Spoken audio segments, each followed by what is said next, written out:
ક્લી એક વિશાળ અને સુંદર બગીચામાં ચતુરા નામની એક નાની ચકલી રહેતી હતી.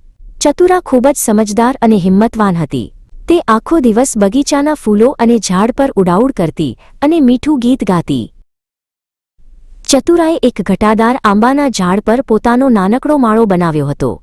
તે તણખલા વીણીને લાવતી અને ખૂબ જ મહેનતથી પોતાનું ઘર સજાવતી. તેને પોતાનો માળો ખૂબ વહાલો હતો. એ જ બગીચામાં મણી નામનો એક લુચ્ચો બિલાડો પણ રહેતો હતો. મણી હંમેશા નાના પક્ષીઓને પકડવાની ફિરાકમાં રહેતો. એક બપોરે તેની નજર ચતુરાના માળા પર પડી. મણી ધીમે ધીમે આંબાના ઝાડ પર ચડવા લાગ્યો. ચતુરાએ ઉપરથી મણીને આવતા જોયો. તે ગભરાઈ જવાને બદલે શાંત રહી અને તેને પાઠ ભણાવવાનું નક્કી કર્યું.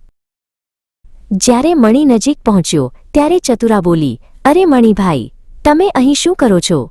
જો તમારે તાજું દૂધ પીવું હોય તો પેલા ખેડૂતના રસોડામાં જાઓ, ત્યાં એક મોટું વાસણ ખુલ્લું પડ્યું છે."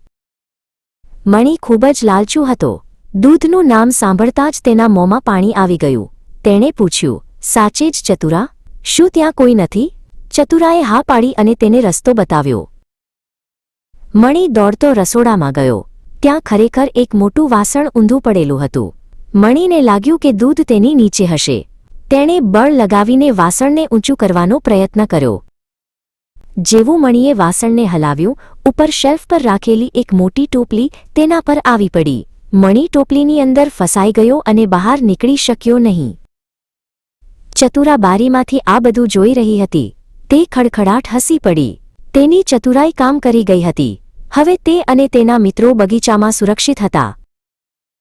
સાંજ પડી ત્યારે ચતુરા શાંતિથી પોતાના માળામાં જઈને સૂઈ ગઈ. તેણે સાબિત કરી દીધું કે શક્તિ કરતાં બુદ્ધિ હંમેશા મોટી હોય છે. બગીચલી એક વિશાળ અને સુંદર બગીચામાં ચતુરા નામની એક નાની ચકલી રહેતી હતી.